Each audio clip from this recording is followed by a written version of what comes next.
Filipenses 3 dejando la ley manteniéndonos en Jesús. A. Lo inútil de una relación con Dios basado en el principio de la ley. 1:1-2, una advertencia en contra de la influencia de los judíos legalistas. Por lo demás, hermanos, gozaos en el Señor. A mí no me es molesto el escribiros las mismas cosas, y para vosotros es seguro. Guardaos de los perros, guardaos de los malos obreros, guardaos de los mutiladores del cuerpo. Por lo demás, esto no significa que Pablo ya mero terminaba. Pablo aquí escribió como muchos predicadores hablan. Pero debemos de esperar algún tipo de transición en la carta con la frase por lo demás. Y el, por lo demás, de Pablo aquí no es la frase, por lo demás, que utilizan muchos predicadores hoy en día. Él tiene otro, por lo demás, en 4:8. Él no quiere decir, con esto, que él está a punto de terminar la carta. Las palabras traducidas de la frase, por lo demás, se puede traducir, finalmente. Gozaos en el Señor, este es un título apto para toda la carta. Pablo compartió con los filipenses el principio de tener la habilidad de regocijarse en el Señor no en las circunstancias o situaciones, sino en el Señor, quien hace que todo trabaje para bien. Y este gozo que permanece es adecuado para el creyente porque esto muestra que nosotros realmente creemos en Dios, el cual está en control. Cuando nosotros creemos esto, no es de sorprenderse que seamos llenos de gozo. 2. Gozaos en el Señor. Esta frase podría ser el equivalente cristiano a la exclamación del Antiguo Testamento de Aleluya. Martín. 3. Es un deber para nosotros el cultivar este gozo. Debemos de suprimir firmemente cualquier tendencia de murmurar y contender, el encontrar culpa en los tratos de Dios, o el buscar el sonsacar simpatía. Debemos a lo más resistirnos a la tentación de la depresión y la melancolía, así como a cualquier forma de pecado. Meyer. C. A mí no me es molesto el escribiros las mismas cosas, y para vosotros es seguro. Pablo le aseguró a los filipenses que a él no le importaba el recordarles de las mismas cosas debido que era, para su seguridad.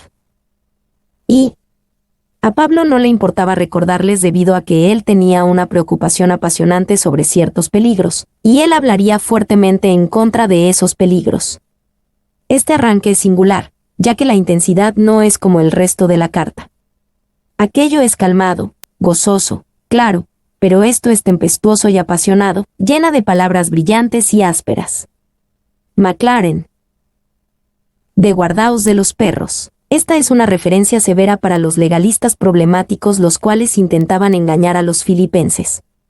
Perros es exactamente el término que los despreciables judíos utilizarían en contra de los gentiles. Pablo dijo mucho al usar esta palabra en contra de estos judíos influenciados por el legalismo.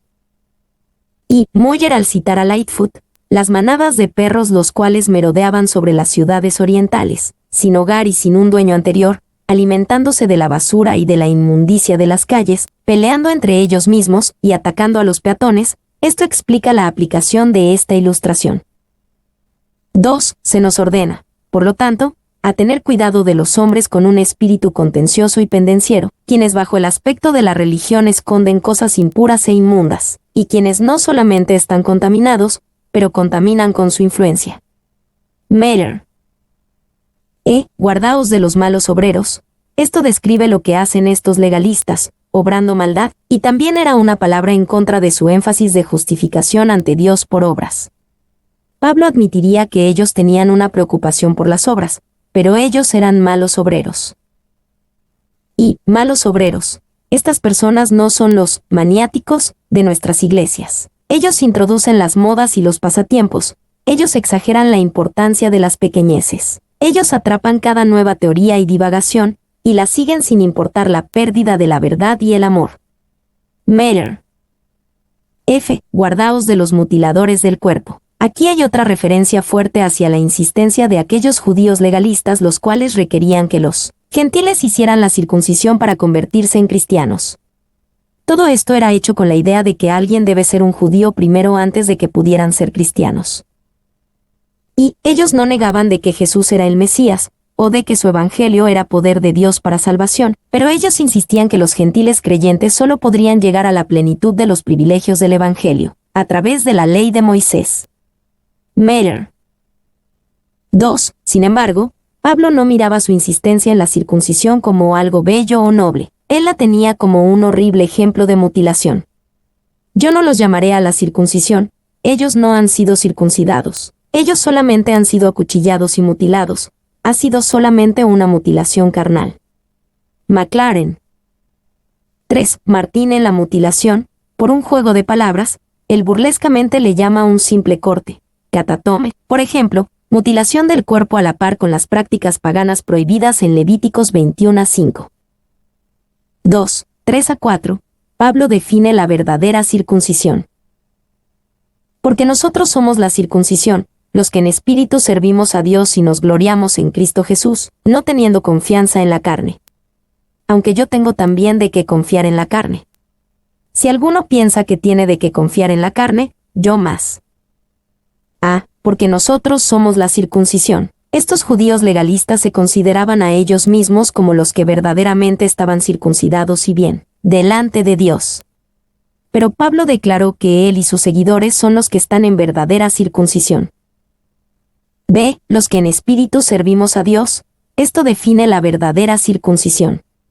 A los que en espíritu servimos a Dios, lo que es opuesto a la adoración en la carne, la cual es externa, enfatizada por estos legalistas. Y la palabra adorar, traducida así en inglés, es la traducción de la palabra griega que se refiere a el servicio de Jehová por su pueblo en particular, los judíos. Un judío se escandalizaría en la aplicación de esta palabra a un gentil. Wost. C. Nos gloriamos en Cristo Jesús. Esto también caracteriza a aquellos en verdadera circuncisión. Su gozo, gloria, no se encuentra en su propia habilidad de ser justificado por la ley o por guardar la ley. Jesús, y solo Jesús, es su gloria. D. No teniendo confianza en la carne, esta es una tercera característica de una verdadera circuncisión.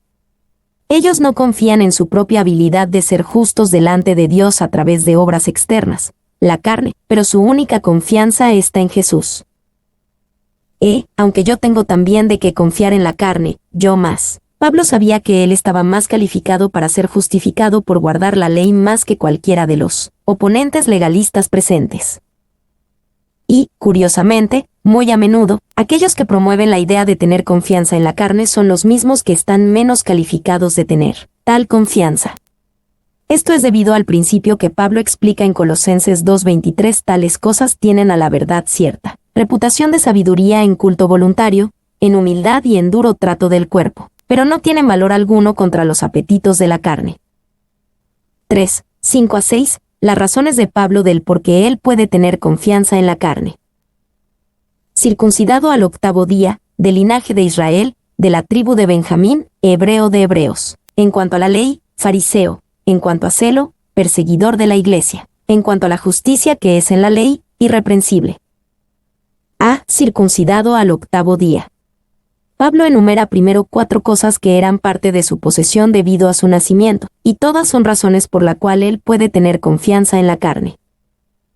Pablo fue circuncidado el 8º día de acuerdo con Levíticos 12:3. Pablo era del linaje de Israel, un descendiente de Abraham, Isaac y Jacob, y por lo tanto, un heredero del pacto de Dios con ellos. Pablo era de la tribu de Benjamín, una tribu distinguida.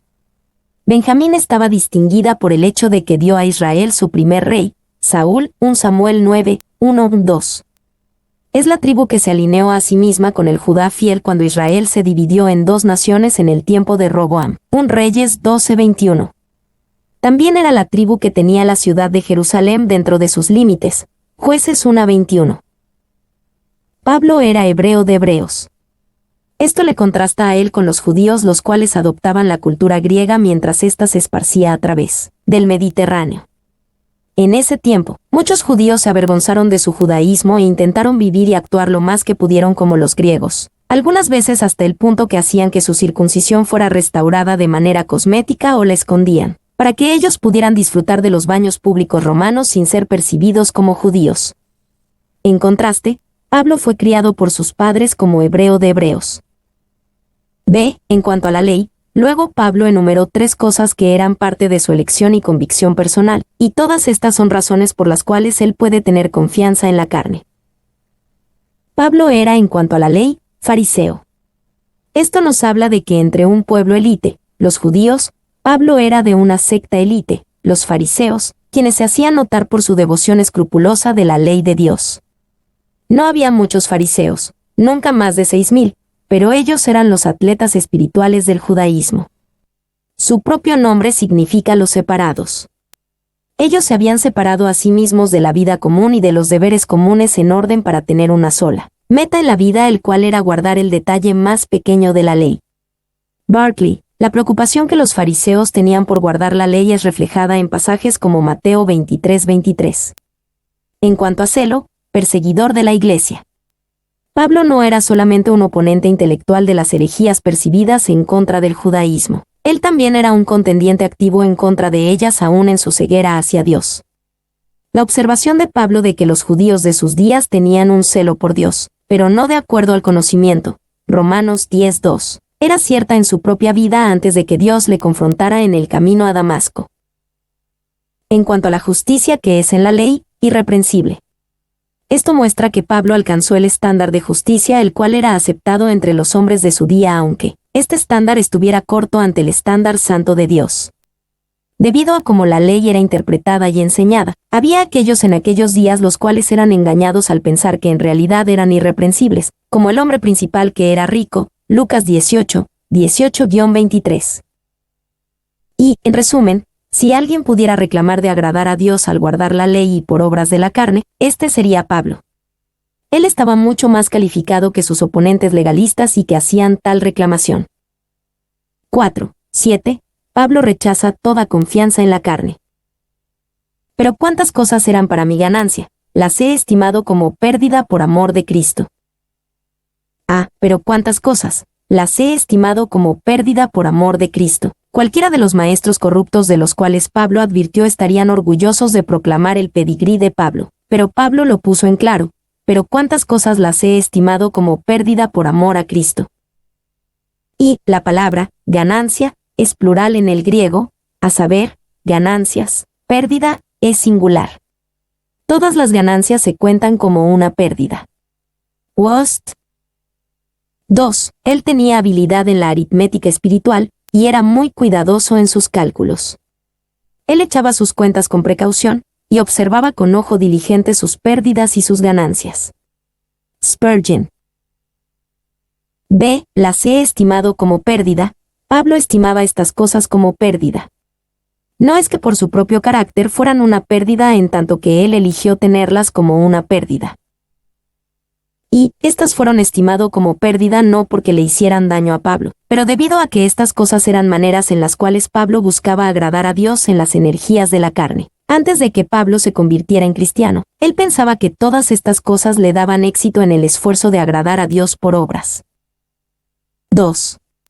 Podemos decir que la actitud de Pablo es la misma que Jesús describió en la parábola de la perla de gran precio, Mateo 13, 44-46. D. La total confianza de Pablo en una relación viva con Jesucristo. 1.8. La ganancia de Pablo en Jesucristo. Y ciertamente, aún estimo todas las cosas como pérdida por la excelencia del conocimiento de Cristo Jesús, mi Señor, por amor del cual lo he perdido todo, y lo tengo por basura, para ganar a Cristo. Y ciertamente, aún estimo todas las cosas como pérdida. Pablo no solamente contó su pedigrí religioso como una pérdida. Él contó todas las cosas como pérdida, pero él las contó como pérdida en vista de la excelencia del conocimiento de Cristo Jesús. Y ciertamente, la traducción de 5 efectividades, la cual después son literalmente traducidas. Sí, en efecto, por lo tanto, al menos, aún, y muestra la fuerza y pasión de la convicción de Pablo. Wost. 2. No es tanto que esas cosas no tenían valor en sí mismas, pero comparadas con la grandeza de la excelencia del conocimiento de Cristo Jesús, estas en verdad no son nada. 3. Aquí Pablo pone una relación personal con Cristo Jesús en el mero centro de la vida cristiana. Él gozosamente aceptó la pérdida de todas las demás cosas por la grandeza de su relación personal. 4. En Filipenses 3:7 Pablo dijo que había estimado, y en este versículo él dijo aún estimo. Esta primera estimación fue en su conversión. La segunda, algunos 30 años después, estaba en su prisión romana. Después de todo lo que había experimentado, él aún contaba como digno el rendir todo por el bien de seguir a Jesús. Después de 20 años o más de experiencia, Pablo tuvo la oportunidad de revisar su hoja de cálculo, y ver de nuevo sus estimaciones, y ver si estaban correctas o no sus cuentas. ¿Cuál era el asunto de su búsqueda más reciente? ¿Cómo los asuntos se mantienen en su último balance? Él proclama con un énfasis muy especial: sí, sin duda. Y yo estimo todo como pérdida por la excelencia del conocimiento de Cristo Jesús, mi Señor. Spurgeon. Por amor del cual lo he perdido todo. Esta estimación de pérdida no era solamente un ejercicio espiritual interno. Pablo en verdad había perdido todo por amor para ganar a Cristo. Y esto es demostrado por el lugar y las circunstancias bajo la cual Pablo escribió esta carta a una prisión romana, donde él verdaderamente pudo decir por amor del cual lo he perdido todo. Lo tengo por basura. Aquí Pablo utilizó un lenguaje muy fuerte. Pablo, literalmente, los consideraba como excremento, como estiércol, no solamente como inservible, pero como ofensivo.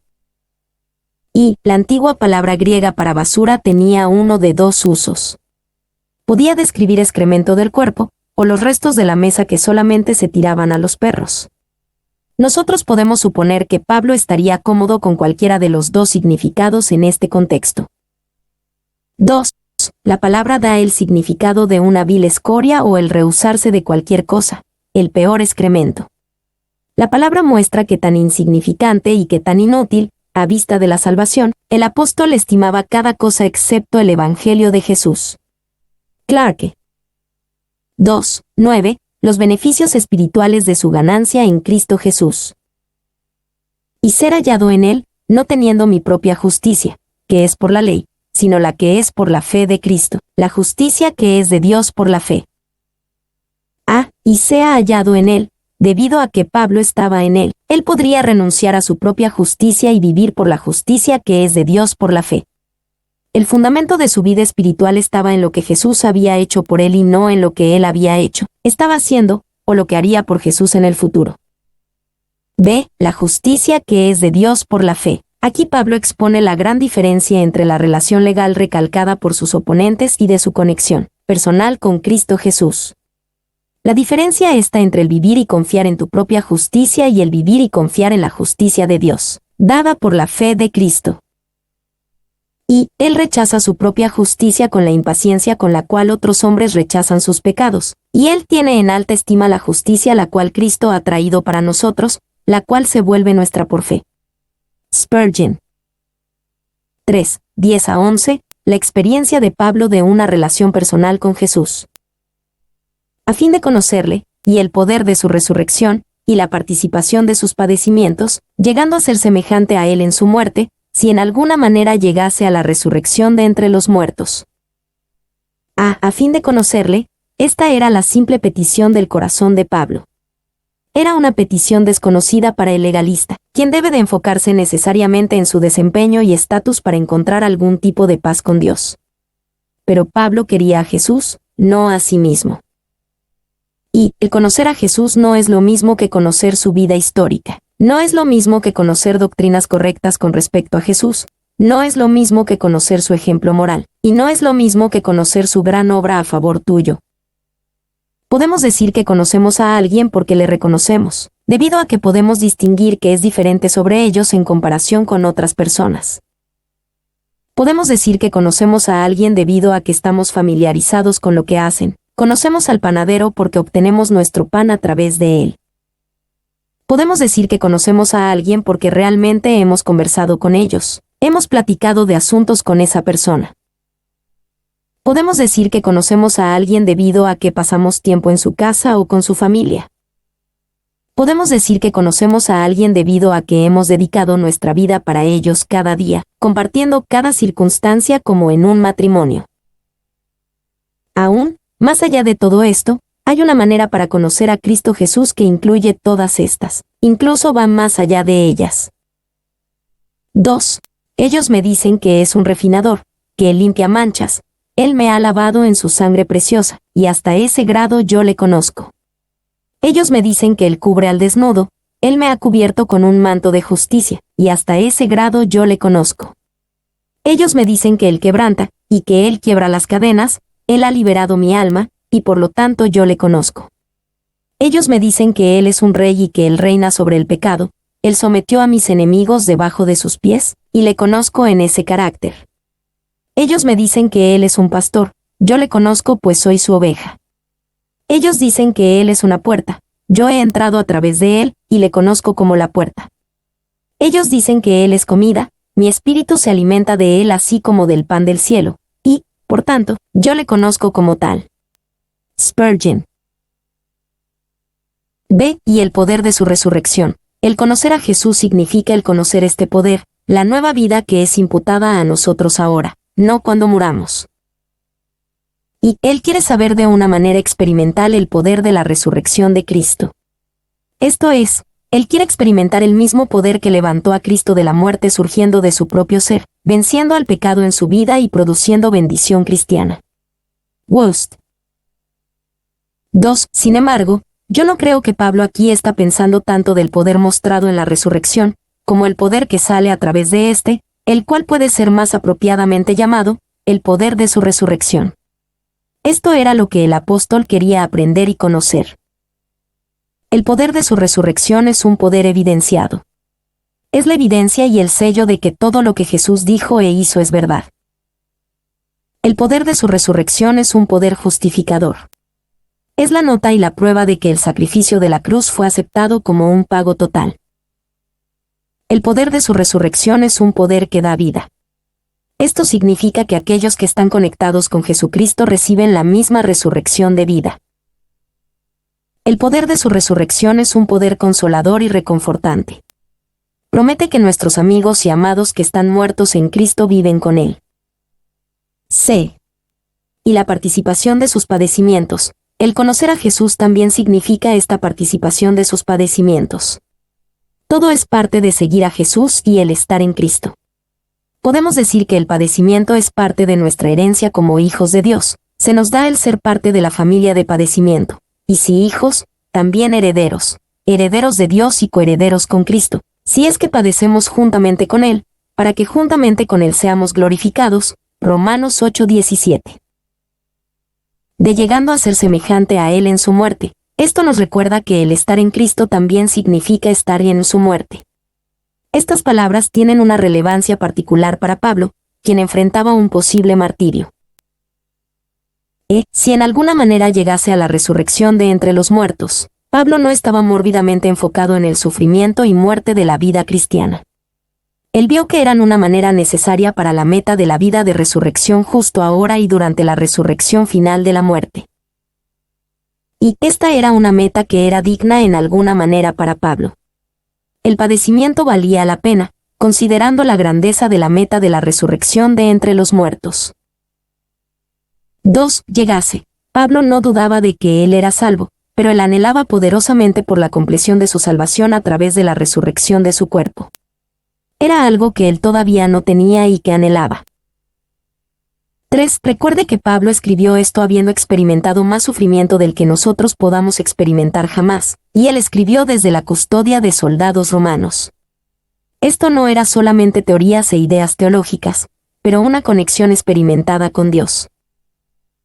4. 12 a 14. El futuro de la relación de Pablo con Cristo Jesús. No que lo haya alcanzado ya, ni que ya sea perfecto, sino que prosigo, por ver si logro asir aquello para lo cual fui también nacido por Cristo Jesús. Hermanos, yo mismo no pretendo haberlo ya alcanzado, pero una cosa hago, olvidando ciertamente lo que queda atrás, y extendiéndome a lo que está delante, prosigo a la meta, al premio del supremo llamamiento de Dios en Cristo Jesús. No que lo haya alcanzado ya. Pablo habló con tal madurez y pureza espiritual que podríamos esperar que él creía que él había conquistado todas las dificultades espirituales y viera él mismo el haber llegado cerca de la perfección. Aún, él nos aseguraba que no era así. No había perfeccionismo en Pablo. Y, tristemente, es común para muchos líderes cristianos el cultivar la actitud de que ellos hayan alcanzado ya. Sin decir las palabras, ellos ponen adelante la imagen de triunfo constante, el cual da la idea de que lo han alcanzado ya y de que ya es perfecto. 2. Hermanos, es una cosa saludable para nosotros que somos ministros el leer una biografía como la de M. Cheney. Léelo todo, si eres un ministro, y hará estalle en muchos de sus charlatanes. Se encontrarán desmoronados terriblemente. Tomen la vida de Branner de Entre los Indes, o de Baxter en Nuestra Propia Tierra. Piensen de la santidad de George Herbert, la devoción de Fletcher, o el celo de Whitefield. ¿Dónde estás tú después de leer sus vidas?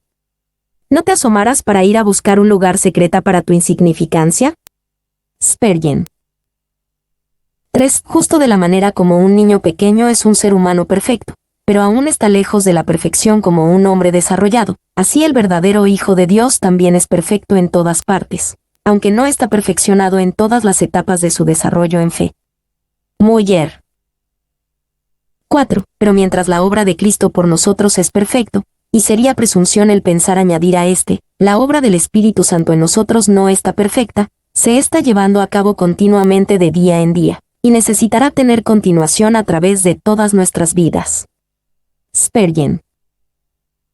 B. Sino que prosigo, debido a que Pablo se dio cuenta de que aún no había llegado, solo había una opción abierta para él.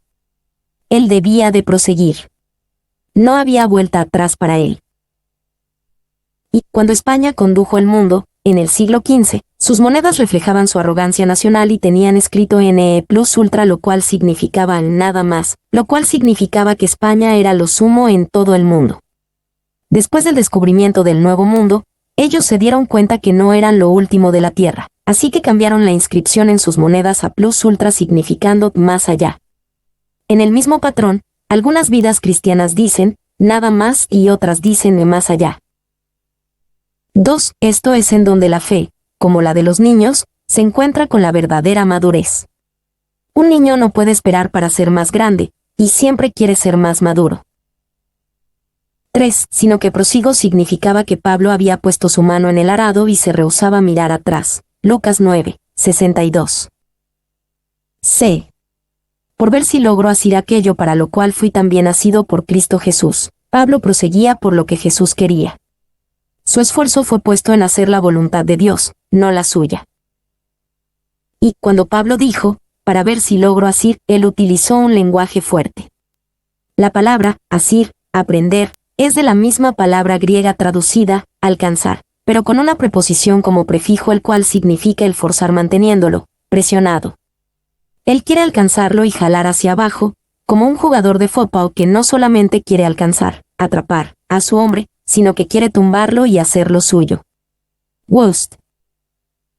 2. Pablo empezó este versículo con la idea de que Cristo Jesús le había alcanzado a él.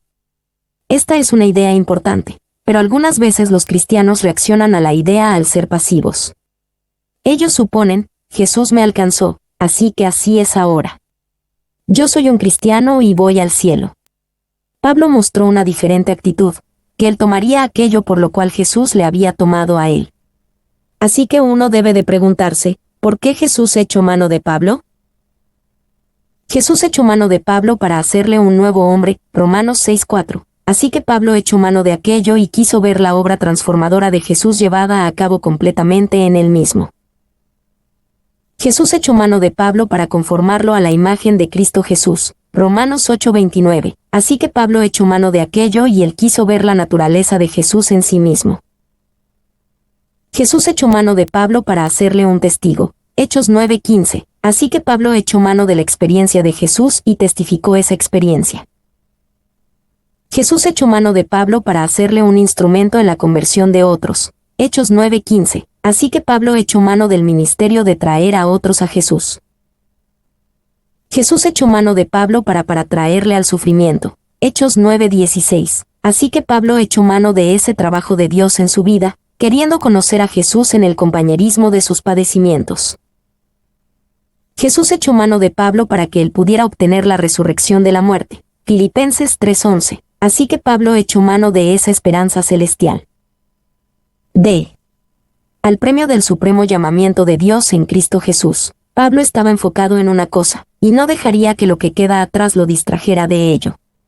Él prosiguió por el premio.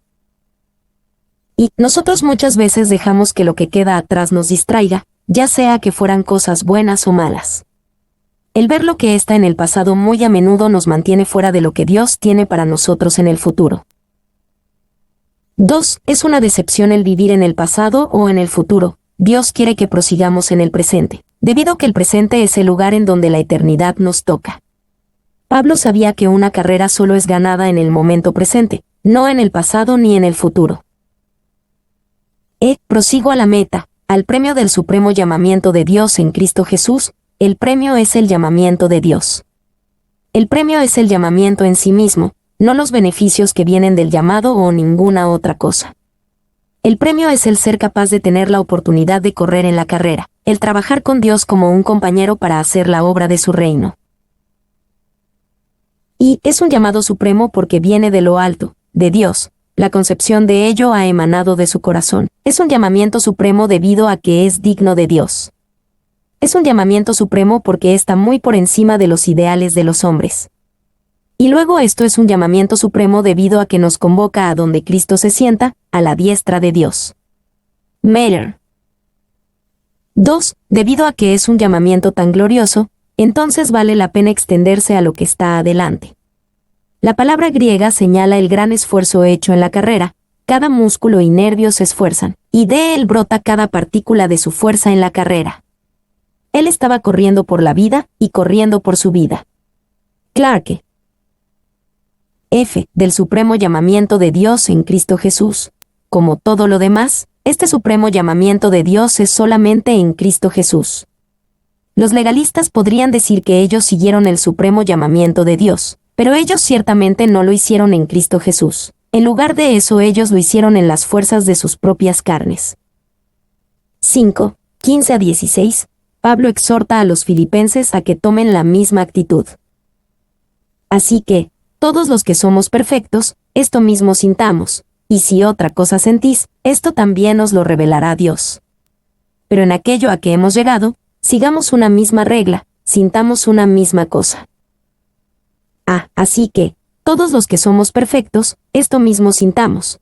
Aquellos que realmente son perfectos, maduros, tendrán esto en mente, sentir. Si no lo tienen, Pablo confía en que Dios revelará la necesidad de tenerlo. B. Esto también os lo revelará Dios. Pablo tenía una gran confianza en la habilidad del Señor para tratar con su propio pueblo.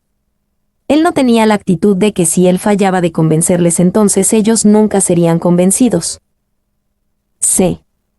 Pero en aquello a que hemos llegado, sigamos una misma regla. Sin embargo, Pablo no permitiría una falta de entendimiento para que ninguno tuviera la excusa de hacer lo que ellos sabían, que era la voluntad del Señor.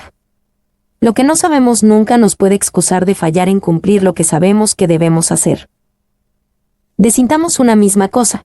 Parte de hacer lo que hoy hacemos es que sintamos una misma cosa. Este es un llamado a la unidad, una unidad en verdad, en contra de una división potencial traída por los legalistas, el cual ve atrás, en Filipenses 2, 1, 2. Y los problemas de unidad a los que se enfrentaban los filipenses no brotaron de grandes problemas carnales, como lo hizo con los corintios, 1 Corintios 3, 1, 4. Al parecer fue un peligro traído por la presión de fuera, Filipenses 1, 27-30, y desde adentro, Filipenses 3, 2. Pablo se quería asegurar que esta presión les empujara a la unidad, en lugar que los dividiera. Se andando el camino. 1, 17. El buen ejemplo de andar el camino. Pablo y otros. Hermanos, sed imitadores de mí, y mirad a los que así se conducen según el ejemplo que tenéis en nosotros. Sed imitadores de mí, no debemos de pensar que Pablo aquí era ególatra. Él sabía que él no era un ejemplo perfecto o sin pecado, pero él aún era un buen ejemplo. Él podía decir así como también él hizo en 1 Corintios 11:1, sed imitadores de mí, así como yo de Cristo. Y necesitamos ejemplos concretos. Mientras que está mal el poner nuestra confianza en cualquier hombre, es hipócrita que cada cristiano diga, haz como digo, no lo que hago. B. Y mirad a los que así se conducen. También, Pablo no estaba tan orgulloso de pensar que él era el único que podía ser tal ejemplo. Él le dijo a los filipenses que miraran a los que así se conducen en la manera en la que ellos hablaban, y él hizo saber a los filipenses que los tenían a nosotros como un patrón, en lugar de decir que Pablo era el único patrón. 2, 18-19, los malos ejemplos, los enemigos de la cruz. Porque por ahí andan muchos, de los cuales os dije muchas veces, y aún ahora lo digo llorando, que son enemigos de la cruz de Cristo, el fin de los cuales será perdición, cuyo Dios es el vientre, y cuya gloria es su vergüenza, que solo piensan en lo terrenal. Porque por ahí andan muchos, con gran tristeza. Pablo se da cuenta de que hay muchos que andan de una manera contraria a lo que él enseña. Él tiene a estas personas como enemigos de la cruz de Cristo. Y estos enemigos de la cruz eran en realidad lo opuesto a los legalistas, quienes celebraban su supuesta libertad en Cristo en las complacencias de su carne. 2. Pablo tiene que contender con personas como estas en 1 Corintios 6, 12-20 y Romanos 6, quienes pensaban que la salvación viene sin arrepentimiento y conversión, y que pensaban que mientras tu alma fuera salva, no importaba lo que hicieras con el cuerpo.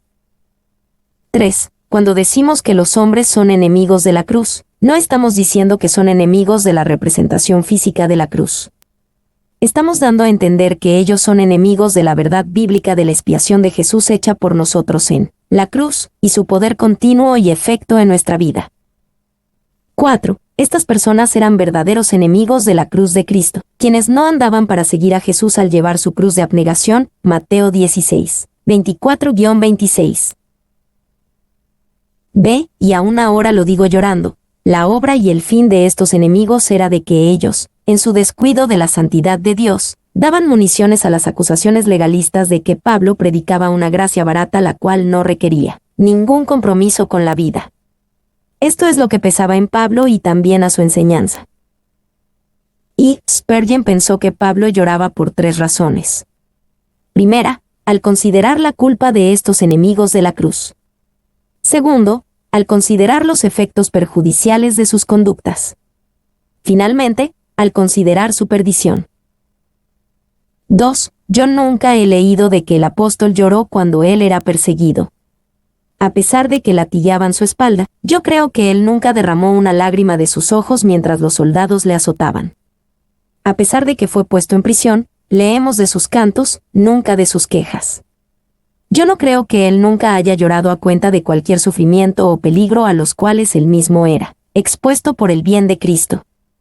Yo llamo esto una tristeza extraordinaria, debido a que el hombre que lloraba no era una pieza suave de sentimentalismo, y muy pocas veces derramaba una lágrima aún en las pruebas más graves. Spurgeon. 3. Los maestros de la religión, que entran en la iglesia, y aún llevan vidas impías, son los peores enemigos que la cruz de Cristo tiene. Estos son los tipos de hombres que traen lágrimas a los ojos del ministro, estos son aquellos que rompen su corazón. Ellos son los enemigos de la cruz de Cristo. Spurgeon. C. El fin de los cuales será perdición. La palabra traducida a perdición es la misma palabra usada para destrucción en otros lugares. Filipenses 1:28.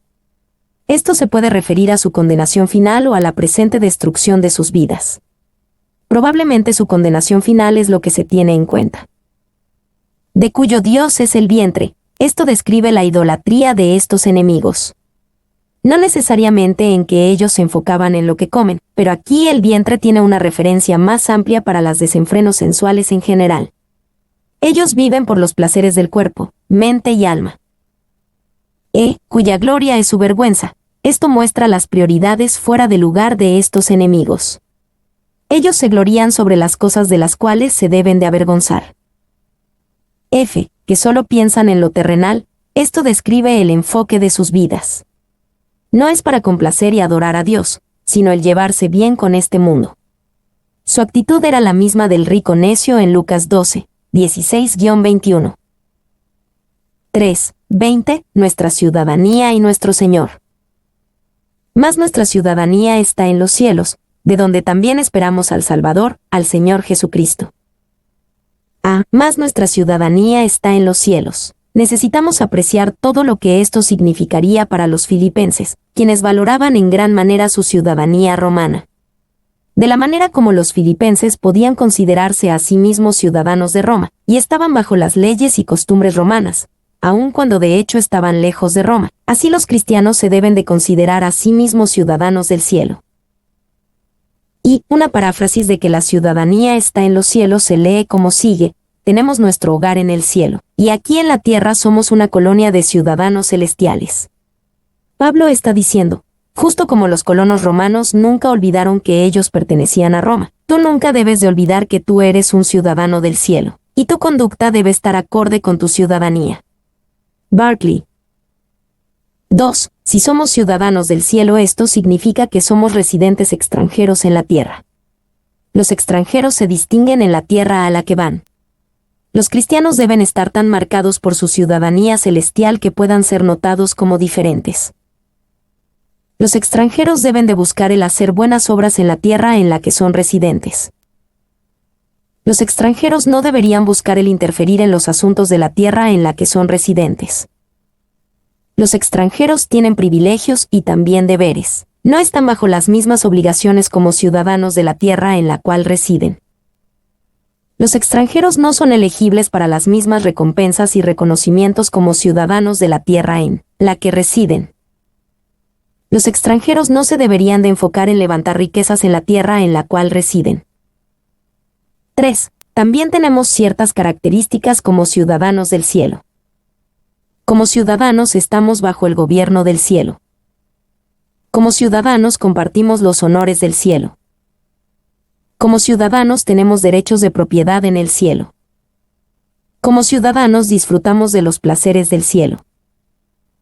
Como ciudadanos del cielo amamos el cielo y nos sentimos apegados a estar allí. Como ciudadanos del cielo nos mantenemos en comunicación con nuestro hogar nativo. 4. ¿Con qué corazón los alemanes cantan de su querida vieja patria? Pero no pueden. Con todo su patriotismo germánico, ellos no pueden vencer el resplandor genial del corazón británico, cuando él piensa de su patria también. El escocés, también, donde sea que él esté, recuerda la tierra de pardo erial y maderas tupidas.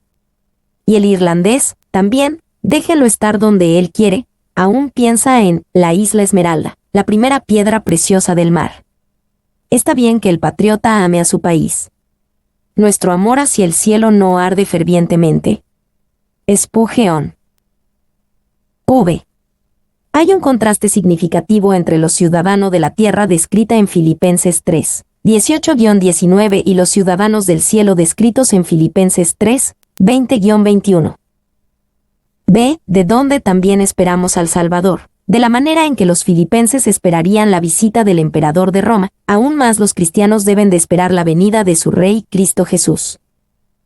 Y Salvador era un título dado a César. En 48 a.C. Julio César fue declarado el Salvador universal de la humanidad. Y luego se convirtió en un título común para el César gobernante. Pablo da a entender algo cuando él aplica el título a Jesús en el contexto de la ciudadanía. C. Al Señor Jesucristo, el título Señor también era aplicado al César romano. No fue mucho después del tiempo de Pablo de que los cristianos eran martirizados al rehusar que César fuera su Señor, reclamando que Jesús era el único Señor. 4. 21. Las obras futuras de nuestro Salvador, transformando nuestros cuerpos. El cual transformará el cuerpo de la humillación nuestra, para que sea semejante al cuerpo de la gloria suya, por el poder con el cual puede también sujetar a sí mismo todas las cosas. A. El cual transformará el cuerpo de la humillación nuestra, para que sea semejante al cuerpo de la gloria suya. Nuestro Salvador puede hacer y hará algo que ningún César puede hacer. Cuando seamos resucitados, tendremos el mismo tipo de cuerpo que Jesús mismo tuvo cuando Él fue resucitado. Y Jesús no fue solamente resucitado de los cuerpos en el mismo cuerpo. Él fue resucitado en un nuevo cuerpo, moldeado después del antiguo pero equipado y adaptado para el cielo.